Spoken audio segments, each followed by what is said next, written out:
এদা তোর না গাজর এর আগে গলি শেষ হয়ে গেছে, আবার দেখতেছি গাজর।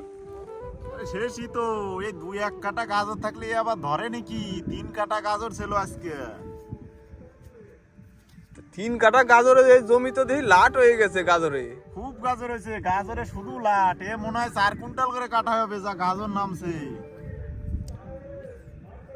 গাজরের তো ফলনও মনে হয় ভালো হয়েছে, সাইজও ভালো। খুব সুন্দর ফলন। আর গাজরের গা লেভেল হয়েছে কি দেখছিস ভাই? একবারে লেভেল কি! এ ব্যাপারীর একটু আবার বাইসে দিতে হবে, ওই জন্য বাসা কোসার কাজ করতেছি।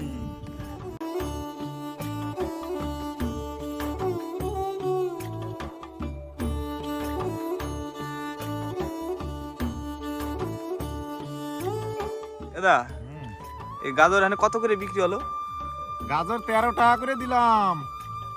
দাম একটু বাড়ছে, গাজরের বাজার 8 টাকায় চলে এসেছিল। এই আমি তুললাম, তার 2-3 দিন আগের থেকে দিই বাজার ভালো। 12-13, আমি 13 টাকা করে দিছি।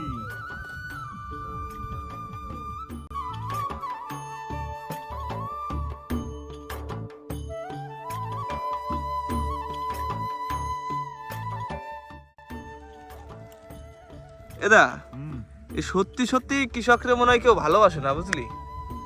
সত্যি সত্যি ভাই, কৃষকরা কেউ ভালোবাসে না। এই যে এত ভিডিও বানায়, আমার কি একটা ভিডিও ভাইরাল হওয়ার মতো না? একটা ভিডিও ভাইরাল হবে না আমার ভিডিও? আমি যদি কোমর দলায় নাচতে পারতাম তাহলে আমার ভিডিও ভাইরাল হতো। আমি কৃষক যে, ওই জন্য আমার ভিডিও কেউ লাইকও করে না, কিছু করে না, ভিডিও ভাইরালও হচ্ছে না। আর যদি সত্যি কৃষকরা সবাই ভালোবাসে থাকো, সবাই মানে আমার ইউটিউব চ্যানেলটা সবাই সাবস্ক্রাইব করো আর ফলো করো, সবাই লাইক শেয়ার কমেন্ট করো, কমেন্টের ঝড় বয় দাও, লাইকের ঝড় বয় দাও।